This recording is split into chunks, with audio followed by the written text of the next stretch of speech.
Welcome, travelers. We're aware that your journey was difficult, but prepare to have your questions answered, for you have been granted an audience with the Masters of Mod. Ba, ba, ba, ba, ba, ba. Wait, can you give me that song from Phantom? What? No? Okay. Can you sing the Spooky Shark song? No, just do the show. And welcome back to the spooky episode of the Masters of Modern. I am your host, Alex Kessler, here with my co-host, Vampire Ben Bateman. It's a spooky episode, guys. We're here. It's actually Tuesday when we're streaming this. You'll probably hear this in November. Spooky. But this is right around Halloween, so we're being spooky, and it's the Masters of Modern podcast where we talk about modern magic cards in the Magic the Gathering world. You can buy this at Party City.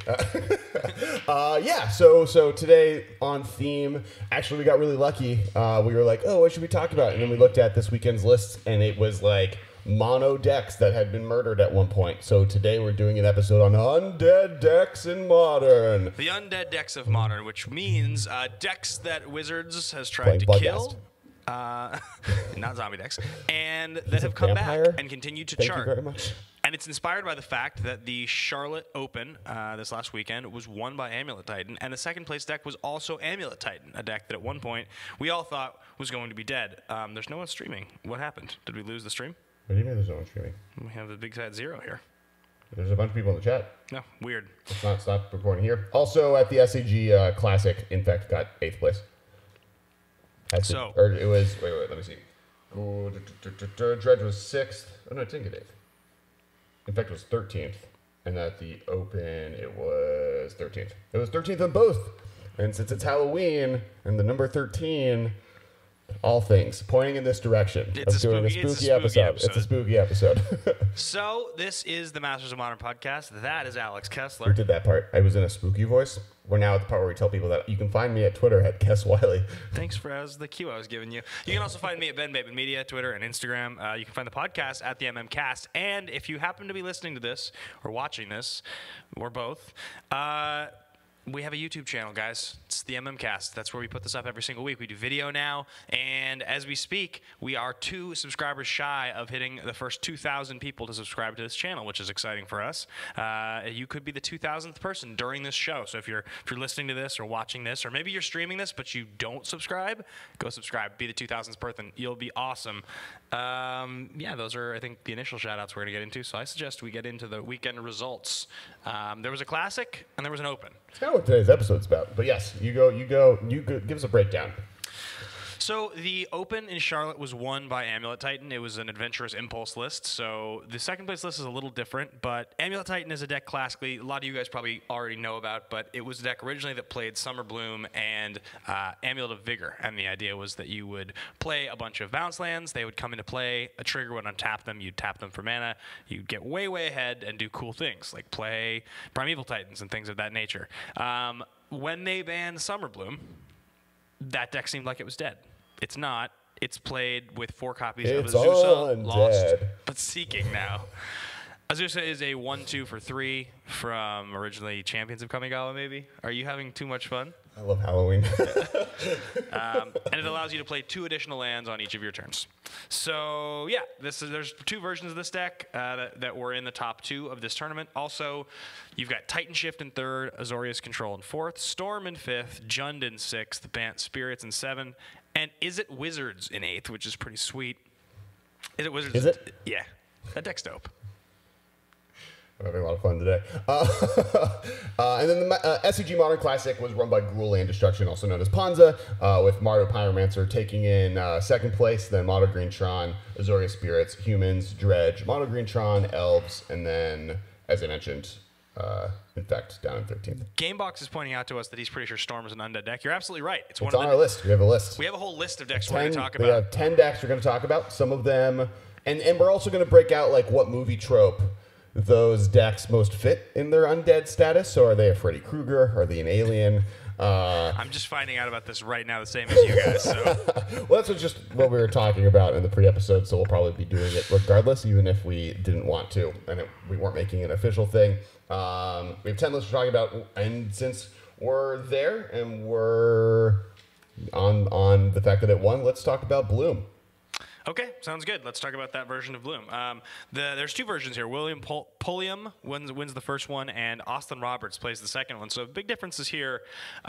You look at this list, and there are cards that have been printed since originally this deck was a thing. The big difference is that one's a Hive Mind deck. I mean, that's looks like the big hard difference between the two. One's Hive Mind, and the other one is much more on the like walking ballista, ramp hard, and then be able to kind of do damage with it. Yeah, and also like the other difference this version plays versus the classic version is this plays Sakura Tribe Scout. That didn't used to be a thing in the original lists. That was I've seen that since Bloom was banned. That's been the most common I'm saying compared to the dead version of the deck. Oh yeah, this Undead version, it became possible because people tried out the 8 of 4 Azusa and 4 Sakura Tribe Scout. Back in the day, people would usually play like 2 Azusa. The Hive Mind one doesn't have him. Really? Mm-hmm. It's playing Lotus Bloom. So it's a turn. It's supposed to be a turn slower, possibly. Correct. Sure. But a little more consistent. It gives you a really, really good opening hand. You get to. I don't think there's anything else here. No, yeah, that's kind of the thing. It's like Hive Mind with, I guess, what like Lotus Bloom is decent with Hive Mind, and then on the Amulet, the other one is much more like on the Sakura Tribe Scout. Well, because I mean, Lotus Bloom in this deck basically it's supposed to be either a turn 4 Titan or a turn 4 Hive Mind. One or the other. And then the other one seems much more because it's also playing what's it called? I had it just Explore. Right. So like and I forget which one won. Did this win? Which one's the winner? Which one's the Explore deck won? The Explore one is much more on the like ramp really quickly space, and like more on what Amulet was trying to do. The other one's much more on the classic like packs and getting Hive Mind into play, and then wrecking people with a pact and Hive Mind. And it's interesting that they like both are going in such different directions and both found such success. It's pretty fascinating that these decks are able to be as good as they are because they feel pretty disruptible. Okay. Looking at these lists compared to the old versions, obviously you're relying on creatures to be able to get ahead versus the classic version, which didn't need it, just needed an artifact and a spell, and then the whole deck went turbo. Okay. But it is interesting that like in a format that has so many like has humans and has these decks where you just want to be playing like lots of removal spells, that Azusa could actually make a deck work because like I'm interested to see what between these two options, which one becomes the better or the one that people actually ends up seeing more play, or do they just now we have two different variants. We have Amulet Titan and we have Hive Mind Titan. Yeah, I mean I think also like Amulet Hive Mind.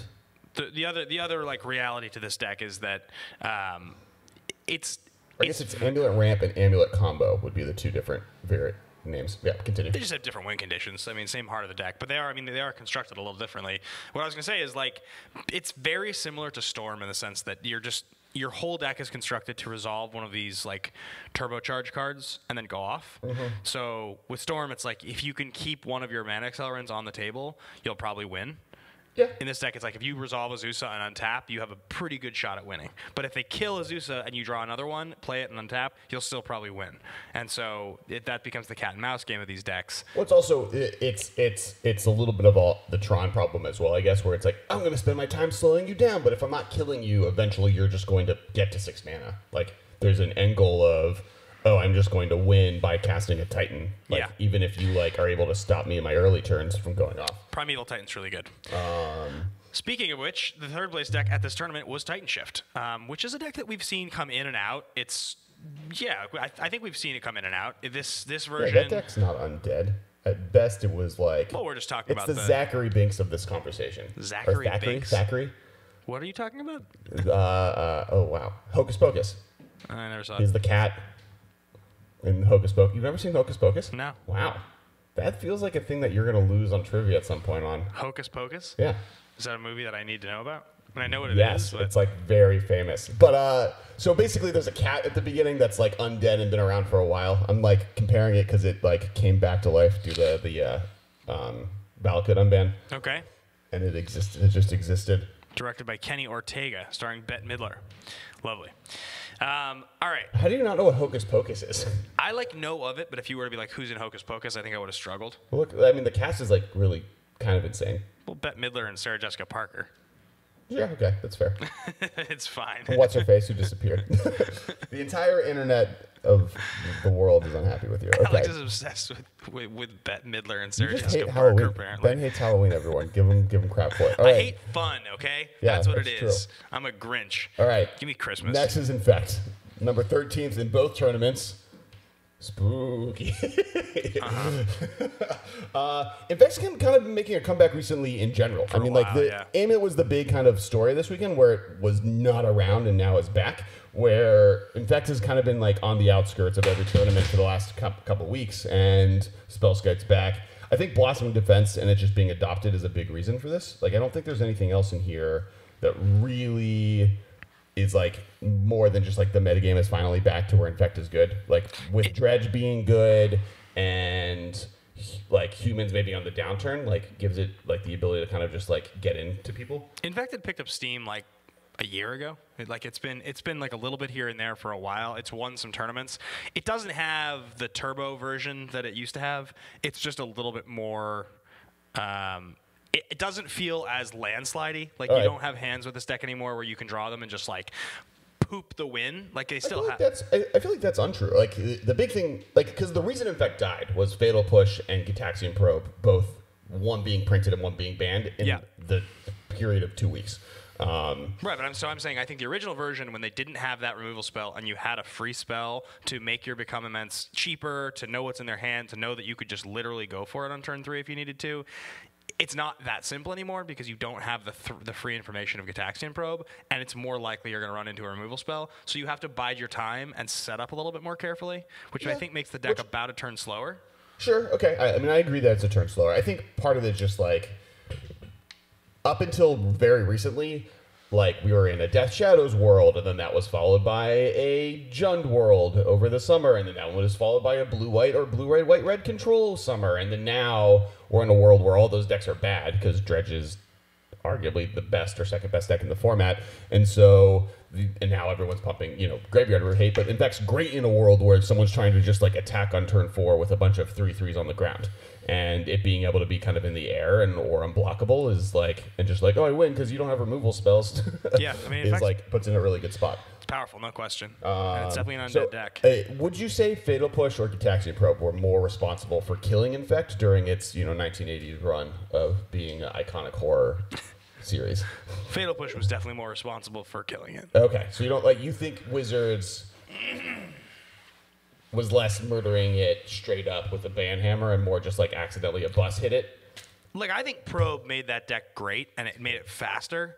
But even if the deck was a turn faster, Fatal Push only costs 1. So your interaction is still the same, whether or not they're trying to kill you on turn 3 or turn 4. If you have a Fatal Push, you still have a Fatal Push. Right. You don't have to wait to turn 3 to cast it. So less Deus Ex Machina, more Deus Ex Machina, not like someone directly trying to kill the deck.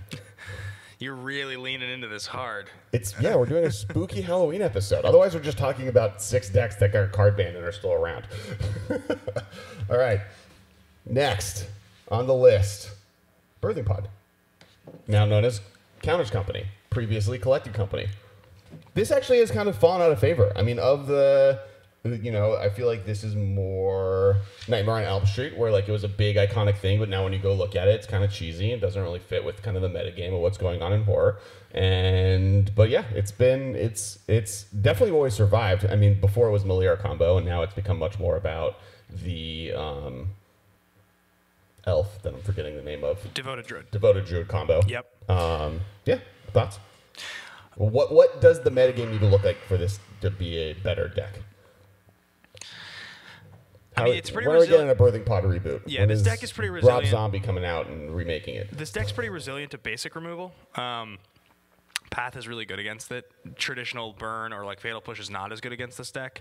With Infect doing so well, and even decks like Titan coming out, like these are decks that are all not very interactive, which kind of lets a deck like this kind of come out from under them. I still think those decks in general are faster, right? Because so this deck can win on turn 3. It's able to. If you just play play the elf and then the Vizier with no disruption. Yeah. I mean, if you have both in the opening hand and a Duskwatch Recruiter, you just or a ballista when they don't interact with you. You just win on turn 3. Sure. But I think that in general, this version of you're not usually going to natural the hand like that, so you're usually going to have to spend a turn with a tutor or like get ahead to get your collected company or. And I mean, even in the birthing pod days, these decks were all just hyper efficient tutor versions of hate bears, and I think humans is doing what these decks are trying to do, just better. I think the fact that humans just locks people out and then is just aggressive is just a more of a threat in this metagame than the ability for good comboing off. Yeah, and I think also another major difference is that those old decks, those old like Gavany Township decks, they really did have the ability to go wider, and humans doesn't have a combo element, so it can't just win out of nowhere. Like it has to. You see the win coming completely from humans. You are counting the damage, whereas like these decks kind of can get you from behind.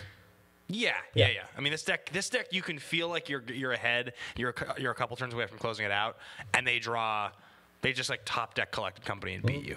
The chat's arguing over how popular or unpopular Hocus Pocus is. It's great. I mean, the movie was very popular. I remember Hocus Pocus. I just never watched it. It's a very famous movie. You're obsessed with Bette Midler. I mean, like, I'm not. I honestly probably couldn't have. If you had asked me what the lead actress's name of that movie is, I probably wouldn't have been able to say Bette Midler. But I know Zachary Binks' name. I'm impressed. What's the girl's name? She's like very famous, or she was very famous, and then she like disappeared. She was in Ghost World. Thora Birch? Yes, Thora Birch. She's the girl. She's the lead little girl in that movie. 93. Interesting. Look at that. You learn something new every day. How do you not know this? This is like a movie that they definitely will ask you in trivia at some point. I mean, now I know Thora Birch is in it, Bette Midler's in it, and Sarah Jessica Parker's in it. I have a pretty good shot at getting it right. It came out in 93, and it was directed by Kenny Ortega. I guess the plot is never a question you get asked. All right, moving on. Dredge.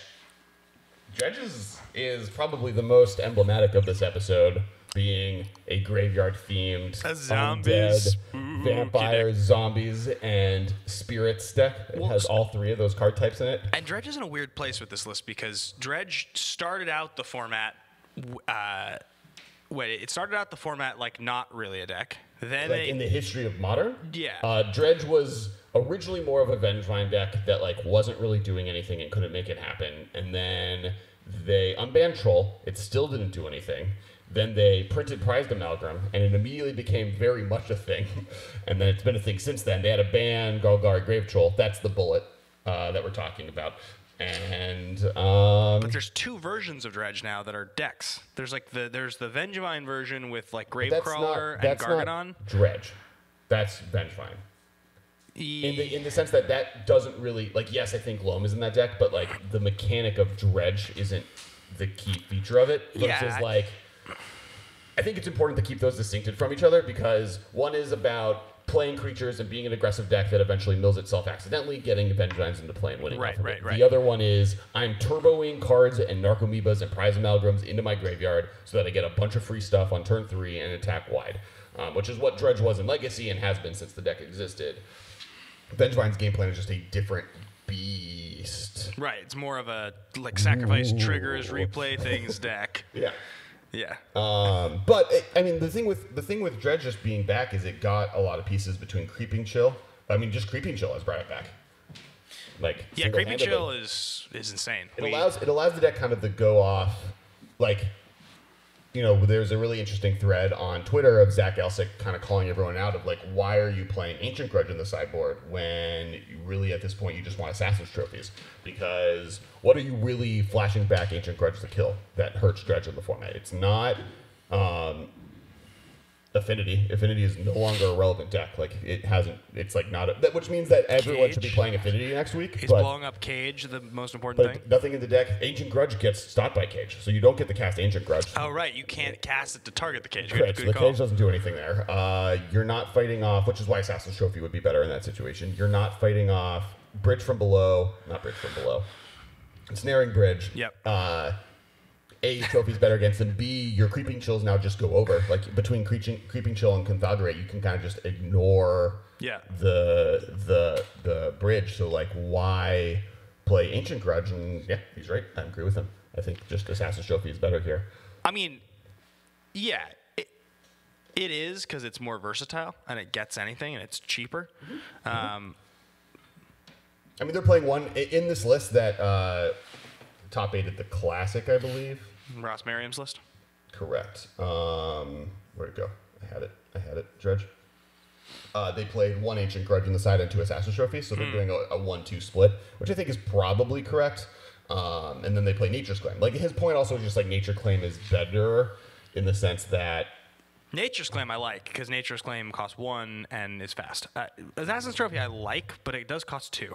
And the difference between 1 and 2 in Modern is pretty distinct. I mean, it's a catch-all, though. I mean, and in fact, yes, it is, except not in fact. In Dredge, eventually your mana just becomes useless. Yeah. Right? Like, you're more doing other things. And so having something that can get rid of stuff, like anything, is definitely something I think they're interested in. When do you think Assassin's Trophy, like, where do you think Assassin's Trophy settles in the end in terms of price? Oh, like, when? In the long run, I think it probably doesn't get too high. Probably a similar path as what Abrupt Decay did. Like, it's actually doing that now. Because Abrupt Decay was like, everyone's like, oh, that card's insane. It's the chase card in the format. We have to get it. It's like $20 at pre-release. And then it went down to 10. But then the foils are really expensive. And then it didn't really see play in Standard. And it kind of saw play in Modern. And then... I mean, Assassin's Trophy is still like $17, and it's a rare, which is so weird. We don't really see that. Like, the last time that I can consistently remember there being rares that were that much money are when you have, like, basically expensive dual lands. Like, when you have good ones, like... even Shocks right now are pretty cheap. Well, Shocks are, because they've been printed on the ground. But, I mean, like, part of it is also... The cost of cards is based on the total value of a box, right? Or a total value of a set. So right now, Assassin's Trophy is probably pretty high just because the set itself probably doesn't have that much value in it, probably because its land cycle has been printed into the ground. Right. If you don't have the shocks you need already, you probably don't need them. So for Standard, you need, there's some Standard players, but Standard's been so bad recently that even that's not like so many people bought on the players. And so I think that, like, that's not holding a lot of the value. Arclight Phoenix jumping up helps that's the like set kind of depreciate value because now there's a lot of different reasons to buy stuff out of it. It's like $24 now. Yeah, it was $30 it was $28 over the weekend. Yeah, I sold a bunch of them yesterday. I have a big pile over there that I need to sell. Yeah. Bought in hard. Yeah, smart move. I was right, just calling it. But yeah, back to Dredge. I think, like, this is a deck that now it's just a thing. I mean, Prize Amalgam is definitely a piece of it. I'm glad that it's not doing well right now. And Graveyard Head's going to put it in and out of the format. But the most spooky of decks, Storm. This is the classic ban, still stays alive deck. This is the Michael Myers of Magic the Gathering. Wizards just keep shooting it in the head, and it keeps coming back next episode. So, okay, originally... Rite of Flame was on the ban list. So they didn't give you Rite of Flame to start the chain, right? Then the first banning for Storm was Seething Song. Is that correct? Honor and Preordain got banned because there was one Pro Tour with those. Then they banned Seething Song. Then they banned Gataxian Probe. So am I missing any Storm bannings? I think that's all the Storm bannings, right? Treasure Cruise. Oh, Treasure Cruise was a Storm card. Yeah. And Dig, yeah. So, but this deck just continues it's always gonna to come survive. Back. I mean, like, I made this argument for a long time that, like, the way to kill this franchise is to really shoot Grapeshot in the head, but that's just never going to happen. I think Wizards, like, doesn't want to, like, have that appearance. But I think if Storm becomes problematic one more time, and there's not, like, a reason for it, they don't, like, print a card that just makes it insane, but it just, like, is good for whatever reason for an extended period of time, they might get rid of Grapeshot, but it's a tree I'm barking up that I don't think is ever going to happen for me. So looking at the price of this set really quickly, of Gil's Ravnica, most expensive card is Doom Whisperer right now. Surprising. But it's a mythic that everyone loves. That makes sense. Yeah. Second most expensive card, Arclight Phoenix. Sweet. Third, Assassin's Trophy, which is kind of crazy. It's a rare in the top 3. Fourth, Aurelia. Wow, it's down to $12 already. Fifth is Vraska. We're now in the land of, like, casual mythics. 6th is March of the Multitudes. 7th is Steam Vents. The most expensive shock is a $10 shock land. Oh, shock lands, that makes sense. Risk factor is $9. Yep, I was wrong there. Yeah, all right, interesting. And shocks, right? Yeah. It just goes to shocks. And that just goes to shocks, pretty cheap set right now. Yeah, I mean, it's also just, it's a false set. Like, these get overprinted, and then you just figure out what cards are going to be worth something. But yeah, it'll be interesting to see where everything settles. But back to Storm. I mean, like, Wizards keeps trying to murder this deck. They hate it. They keep wanting it to go away. It's going to keep coming back. It ends up just, if you have enough spells and cards that say Storm on them, you're going to have something that's good. Even if they banned Grape Shot, like the reason I talk about that is because Empty the Warrens and Aetherflux Reservoir both exist, allowing that deck easily to survive. I think that's a better gameplay because they're moment. because they're more expensive, so you have to like have more mana, kind of thing. Is that no, not. I mean, it does slow the deck down probably a turn, but more that it forces the deck to play with threats that every deck on the planet can interact with in some way. There's a lot of artifact removal or a way to destroy permanents, and there's a lot of, and every color can interact with them, and there's infinite ways to destroy a bunch of 1/1 tokens.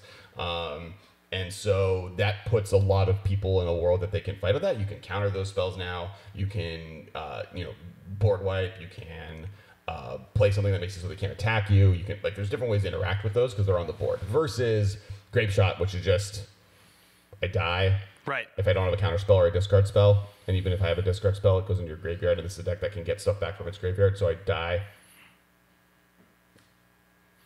Storm is the best deck on this list. I would say Dredge is better than Storm. Currently, but all time Storm is by far, right? Jund is on this list. I would even still, yeah, it's true. In the old days, Jund was definitely the deck. Yeah, it's Storm and Jund. I think Dredge is also all time really good. In Modern, Storm has been classically better for longer.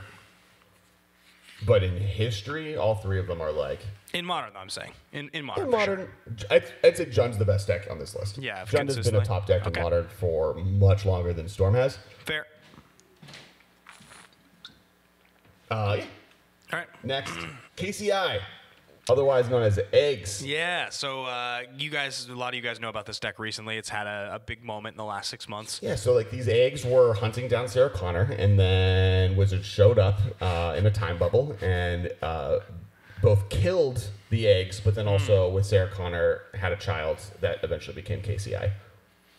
So Terminator's kind of a horror movie, so you kind of works. Terminator 1 is absolutely a horror movie. Yeah. Terminator 2 is less one. Yeah. Sweet. So yeah, this deck managed to survive. Though I wouldn't call this. This is probably the least like this of any of these decks. This doesn't have the identity of the old Eggs deck anywhere near as much as like Storm does. This is like kind of a different deck. It's using a totally different engine, but it does interact and feel very similar in the way that it plays to Eggs. Once the chain gets going, you're in a lot of cases winning with like a Pyrite Spellbomb, which is like the exact same thing Eggs did. Yeah.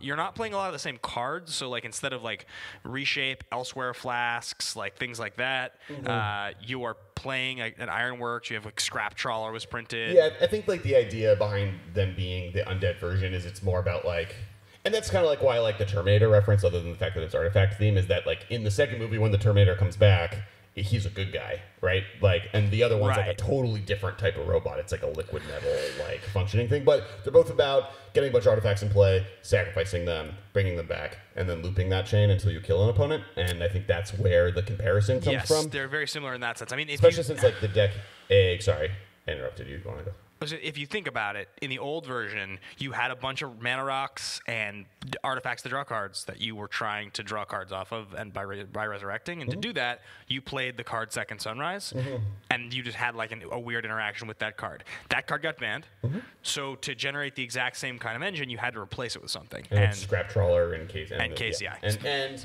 like the other thing is, the reason the deck was called Eggs originally was based on an old deck that had an entirely different set of cards. So like really that game plan has kind of evolved, and it's been different in all three iterations. And this like wouldn't even probably feel... It wouldn't feel as much like an Undead deck that got resurrected if Stanislav Sivka hadn't gone perfect and won a Pro Tour with it. Like the same person did. Just if it had just been like a GP deck, or like a deck that like was pretty good for a season, because it has a pretty short-lived deck. I mean, it was prominent for like a few months. KCI?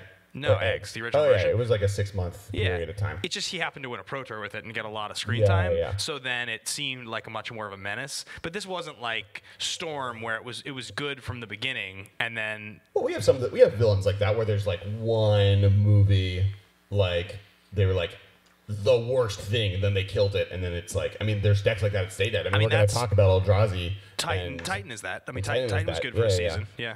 Where, like, it was just good enough and broke rule. Like, all of these things broke rules differently than some of the other cards that have been banned. Like, Infect has been banned for different, or died for different reasons. But, like, Dredge is another one where they killed it because it got too powerful. But some of these, like, Second Sunrise was banned mostly because it broke tournament rules. Right. Like, Just it made took it too so long. like GPs were no longer a functional thing. It was banned for the same reason that Sensei's Dividing Top is It's not banned legal. in every, and then what was the other card you were talking about? Oh, Amulet Bloom wasn't banned because it was too good or metagame defiant. It was, this wins on turn 2 too consistently, and the format isn't supposed to be that way. Right. Next, talking of maybe the best deck in modern history, Junt. This one, I was describing it as Loki before we recorded the podcast, which isn't obviously a horror villain. Yeah. But he's a villain, or in the sense that, like, he was the bad guy, he got murdered, and that was Deathray Shaman and Bloodbraid Elf. But then recently, the heroes brought him back by giving him back a piece, and so now he's back. But not, like, the thing that was killed was brought back, not necessarily, like, it's just survived. It's not unstoppable. It's been pretty much proven to everybody that Deathrite Shaman was the problem, not Bloodbraid Elf. Because Bloodbraid Elf is sweet, and it makes this deck better. It's not restricted to Vintage, though, right? It's banned in Legacy. Just banned in Legacy. Yeah. Bloodbraid Elf makes the deck better. I mean, Bloodbraid Elf's a really good card. Yeah. Like, you can have very powerful hands with Jund. I mean, Jund is playing all of these great cards together, but it's bad right now. But yeah, doesn't have. It's such a different conversation. Like, I think the power that Bloodbraid Elf gives this deck when they give it back is like a 5.5 compared to the 10 that is Deathrite Shaman. It's interesting that kind of what everyone predicted actively happened, where it got unbanned and Jace got unbanned, and everyone was like, Bloodbraid Elf is going to show up first because it's easy to be good. Like, you just cast it and it's good in the deck you're playing it. Right. But Jace will take time for people to figure out the best homes for it. But in the long run, Jace is going to be the better card. And I think that actively happened. We have a bunch of 100%. blue-white decks that are playing Jace regularly. I don't think either of these top 8s have a single Bloodbraid Elf. I mean, I don't even know. At the SCG Open, at the Open, was Azorius Control. Okay. Philip you have 4th place. At the Open, there's also a Junt. There's 2 copies of Jace the Mind Sculptor in this deck. And there's 4 copies of Bloodbraid Elf. So they're both doing good. Yep. Yay for them. Both sweet 4-drops. Yeah. I think, actually, do you think Modern is a better format with those cards in it? Absolutely. I think so, too. Absolutely. I think, like, I like what those cards do to Modern. I think there are moments where I feel like Mind Sculptor is a little unnecessary. Like, there's moments where I feel like it's, like, I don't think blue decks have, like, overrun the format, and having a good control deck is a good thing. Like, it's just the fact that we got that and Teferi so close to each other, within a little while. And so now the blue-white decks get to play both. But before Teferi came out, people weren't really playing Jace, so there's a possibility that they need each other to really both be good. Like, you need that. That's fair. That double up on good blue-white threats. Did we actually talk about, by the way, before we continued on our list of undead decks, how sick this is it Wizards deck is? Jordan Wraith. We mentioned for a hot second. You can go into it if you want. Yeah, I mean, people have played this deck. Like, this started popping up after Dominaria was printed, and basically Wizards Lightning is what makes this a thing. Wizards Lightning, for those that don't know, is the red 2 instant. It's a lightning bolt that costs 2 less if you control a wizard. And it's just like, people saw it originally, were like, okay, I'm going to play like 4 Snapcaster and 4 Delver, and nobody plays Wizards Retort, which is the counterspell version, blue 1 that costs 1 less if you control a wizard. Which leads me to believe that if actual Counterspell was legal in Modern, I don't know how much of an impact it would even really make. Like, it would make an impact. It would. But the difference is like, this is an aggressive tempo deck, and I don't think Counterspell is the best in an aggressive tempo deck versus, like, the blue-white control deck we just mentioned, just always having access to Counterspell as Counterspell without having to have some hoop they have to jump through of being a wizard in play, which is not a card that they want to be playing. If you replaced every logic not in Modern with Counterspell... is it bad for Modern? It's fine. I'll agree with that. Fine. They're better. I mean, but how often... I think it'll see a ton of play, though. Yeah, it would definitely see play. Because like Logic not only also like is currently only seeing 2 play because you don't want too many delve spells in the deck, and like that's different with counterspell. But yeah, just play all 4. So this Wizards deck is sweet. It's playing 4 Delver and 4 Snapcaster. Other than that, it's like a lot of 1s, 2s, and 3-ofs. 2 V-Clicks, an Adeliz, 2 Young Pyromancers, 3 Nimble Obstructionists. That's pretty spicy. I love that. I'm card sick. Very happy that happened for me. That's the 3/1 flyer with flash for 3 Bird Wizard that you can cycle it to stifle one of your opponent's abilities for blue and 2, which means like if you cycle this for 3, and you do it in response to them cracking a fetch land, it's so sick. It's like such a good feeling. Let me just Stone Rain you at instant speed and also draw a card. Yep, seems really good. It's insane. So of the decks in Modern that were played over this weekend, what do you think the cheapest one was? In terms of cost? Yeah. I mean, how cheap do you think the cheapest deck was without looking like? Oh, you can look at the list, but yeah, you don't have prices there, which is no. Of the decks that were top 8ing, I mean, I think Storm is probably the least expensive. I would have to guess. It's $250 or $264, and almost all of that money is Scalding Tarn. Yep. The next most expensive or cheapest deck is $483, for 10 shift, and then Burn is $650. Wait a minute. It does play. No, it doesn't even play Scalding Tarn. That's why it's so cheap. I was going to say Fetchless Storm is the thing because your life total is better because you don't need it. Because why would you bother? Yeah. Right. I mean, my guess is that actually the sideboard is probably the most expensive part of that deck. Not really. There's nothing of any value in the sideboard. Oh, so it's expensive. Gifts Ungiven? Gifts is a little bit of money. I mean, gifts cost something. Manamorphose is like $10 a pop. Okay. Yeah, Manamorphose is something. Uncommons that are worth something. Yeah. Yeah, I mean, Get Spire Storm if you're Canals like and Shivan Reefs. complaining about not being able to play. Yeah, Storm's cheap. I can't believe how cheap this deck is. It's a great buried entry. Yeah, $250. Yeah. I even feel like you could probably get it for cheaper than that if you were really and smart about it. cheap too. I mean, that's what when we were doing that, like what we would make for Challenger decks in the format thing. Amulet Titan was on our list, and that's because just Amulet Titan's only, as it is, it's only $600. Crazy. Cool. Undead decks. Eldrazi Tron. We didn't talk too much about John. Yeah, John's great. Okay, Eldrazi Tron. This is another one. I had this more in my honorable mentions list because I do think, but like this was the big bad. This was a big fad of a horror franchise that Jen just like got nuked as soon as possible. Well, no. It's the only deck in modern history that has. Oh no, Treasure Cruise. I would say Delve and Eldrazi are the 2 like dark times of modern. So, but Eldrazi Tron and the Eldrazi Winter deck are totally different decks. Those are because Eldrazi Tron is utilizing the Tron lands to play sweet threats. The Eldrazi decks didn't play the Tron lands. They played 4 Eldrazi Temple, 4 Eye of Ugin. What would you say like Tron is like a sequel to? Eldrazi Tron is the sequel because it's them finding the best way to get ahead on mana. So you know what? This is a good. It's Alien versus Aliens. Yeah, that's fair. Like the first one was like super scary, really good, but a horror movie. And then the second one was like more of an action movie that just had like a ton of the same bad guys from the first one, but not necessarily like. And they're bigger and badder. There's the Alien Queen, which is more fair. Yeah, I'll give you that. Yeah, sweet. Yeah, cool. I'm getting You're combining genres now. Right. Yeah, there's a different 2 genres. Okay. Yeah, so Eldrazi Tron, killing it with these metaphors. Yeah, Eldrazi Tron is a great deck, and it's a more, they are aliens, like they're very alien versus other magic creatures. Also, like the Eldrazi deck from the Pro Tour was so much more of a meta deck. The blue-red one. Yeah, because it was like 4 Chalice of the Void main deck with like all these fast lands and like all of these. Because that eventually evolved into the Bant Eldrazi decks that became like actually the best decks in the format.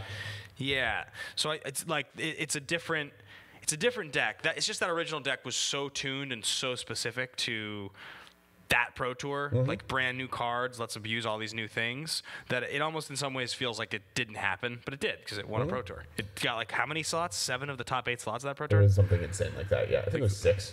6 of 8? Yeah. Something completely ludicrous. Like, just like this is actively unfair. Next on our list, speaking of the other dark times, Jeskai Ascendancy. This was another deck that came out in the summer, right? No. It was based off of Con's block, so it was fall. It was fall? It was September to January. Okay, and it lasted for a short while. The blue-red Delver deck was the other one that happened at the same time. Storm, Delver, and Jeskai Ascendancy were like the three, and it was literally the beginning of the podcast. Like this was when Masters of Modern started, because I remember me and Glenn discussing like how problematic Jeskai Ascendancy was going to be versus how good these treasure, all these Delve cards are, and it kind of was just like our consensus was they're both insane. But Jeskai Ascendancy is probably not as terrible as everyone is worried it will be. Yeah, I mean, Jeskai Ascendancy's managed to have a little bit of a... It still exists. You don't... Yeah, I mean, ish. It's just... Opt helped. Like, every mono, like, 1 or 2 drop blue spell that they print makes the deck that much better. Right. I mean, it's a cool strategy. You play a mana creature, then you play Jeskai Ascendancy, then you play tons of cantrips, and you win. If they printed a bird for spells in blue or red... like, the deck becomes much stronger. A bird, it can only be tapped to cast spells? Yeah. But that's hard, though, because, I mean, it would help. The problem with that is that then if you play your bird, you have to be able to cast Jeskai Ascendancy on turn 2 with it. And if you can't... Well, that's what I'm saying. It's not green, like a blue or red. Because one of the problems the deck has is it's 4-color, right? Like, if you get rid of the 4th color, it makes it easier to cast Jeskai Ascendancy just from a consistency perspective, and you get it. The other end, yes, you're right. Being able to play Jeskai, like, bird... into Jeskai Ascendancy into going off on the next turn is good. So I actually have a version of this deck that I play in Highlander that I built for Wheel 2. Yep. No joke. 1 copy of Jeskai Ascendancy out of 100. Plays every single tutor. Okay. All of them. Like Demonic, Vampiric, Imperial Seal. It plays every single mana creature. It doesn't play Hierarch because Hierarch can't cast every spell, so it can't do it. It has to play Bird, and then all of the Mana Weft Sliver, Gemhide Sliver type of effects. Okay. And all of the bad cantrips. Imagine trying to build a deck. Plays 28 land. I'm playing all of them. Yeah. Scouts, Warning, Expedite, every bad cantrip you can think of. Okay. I think this is the Leatherface in Texas Chainsaw Massacre of the formats, where it's like they thought it was going to be a big franchise. They tried launching it off of it, didn't really succeed. Yeah. I mean, it did succeed. They just had to kill it. Well, no, but I mean, even when it was the thing, it ended up not becoming the big bad. The big bad was Blue, Red, Delver, and Storm. Like, of the 3 decks that Treasure Cruise and Scapeshift, like, of the 4 cards decks that Delve kind of created, this ended up not even being the most dominant. It was those 3 decks. And, yeah. I mean, and hey, people love their Texas Chainsaw Massacre, so it's not like it's not a terrible franchise. It's just, I think it's not as iconic as, say, a Friday the 13th. Yeah, or right, of the big 3. Of the big 3. Or Halloween. Or Scream or any of those. I think it's, under those, and that's where I put it. Speaking of... Friday the 13th. This is my pick for our Friday the 13th deck list, and that's Death Shadow. But what happened to Death Shadow? So Death Shadow was a deck that was its own thing. It was kind of tier 2. It was seeing a lot of play. Played 4 Gitaxian Probe, and it played 4. Oh, right. What's it called? And then they banned Git Probe, and then when that happened, they just realized that, this deck is just the best deck in the format. And the reason I'm saying it's like Friday the 13th is because Jason's mom is the killer in the first one. Sure. A deck that's not the villain, and then they kill her, and then in the sequel it's Jason. Right. And now he's the villain, and he's better than all of them. How many of these classic horror movies have you actually watched? A lot. I went through a big phase in the 90s. Oh, really? Of the 80s horror franchises. Oh, I've seen almost none of them. Oh, yeah? I've almost I watched don't like horror now. Yeah. Probably because we went into the Saw era, and it got much more gory based, and that stuff never was super interesting to me. And I liked Saw. Saw 1 was really good, and then after that it apparently it goes uphill again. And actually my last we'll talk about Saw. There's some good ones. Hereditary was great. Yeah, I mean, scared the crap out of me. Apparently we're in a horror renaissance. That's kind of the word on the street is that right now the good horror movies are just so much more. There's so much of a high quality compared to other eras of horror that we might be in one of the best horror moments in history. Get Out was amazing. The Babadook was great. Well, yeah, and then you mentioned there's all these ghost ones like Hereditary and others I haven't really watched, and House on Haunting at Hill House just came out, and that show is amazing. Highly recommend it. And then It last year. It was great. Yeah. Yeah. Horror's back.